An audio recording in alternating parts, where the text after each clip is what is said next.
Good morning friends. నా పేరు tiger Ali, Congress senior లీడర్ని. ఇవాళ వరకు నేను షర్మిల గారితో మాట్లాడలేదు. ఆమె ఎవరో కూడా నాకు తెలియదు. అంటే ఒక డిస్టిక్ లీడర్, ఒక స్టేట్ లీడర్ అయిన నేను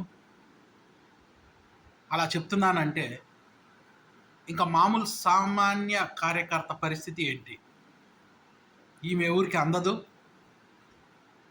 ఈమె ఎవరికి ఫోన్లు చేయదు, ఈమె పెద్ద లార్డ్ లాగా, ఈమె పెద్ద ఏదో ప్రైమ్ మినిస్టర్ టైప్లో బిల్డప్ ఇస్తూ ఉన్నిద్ది.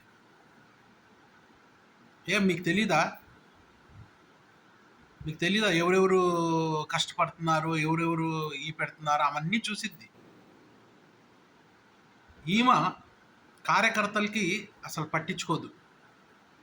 మాట్లాడితే డికే శివకుమార్, రేవంత్ రెడ్డి, చంద్రబాబు నాయుడు, పవన్ కళ్యాణ్, లోకేష్, హైకమాండ్. అసలు ఈమెకి ఎందుకు ఇచ్చారో వాళ్ళకే తెలియాలా, హైకమాండ్కి. ఈమె ఏం చేస్తుందో ఆమెకే తెలియాలా. బిల్డప్లో మళ్ళీ ఎమ్మెల్యేలకి 5,000 10,000 తీసుకొని సీట్లు ఇస్తా అని చెప్పి 175కి 175 ఓడిపోయినాయి. 25 ఎంపీ స్థానాలకు 25 ఎంపీ స్థానాలు ఓడిపోయినాయి. సిగ్గు లేకుండా ఈమె ఇంకా ఇలాగా అక్కడక్కడ మెరుస్తూ ఉండిద్ది. షర్మిల గారిని తీసేయాలా, ఇంకెవరికైనా కొత్త వాళ్ళకి ఇవ్వాలా.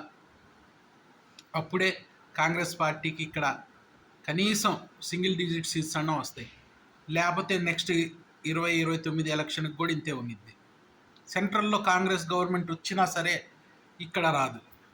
ఎందుకంటే ఇక్కడ నాయకత్వం లేదు. ఇట్లు tiger Ali, Congress party senior leader, Andhra Pradesh, Telangana మరియు గోవా.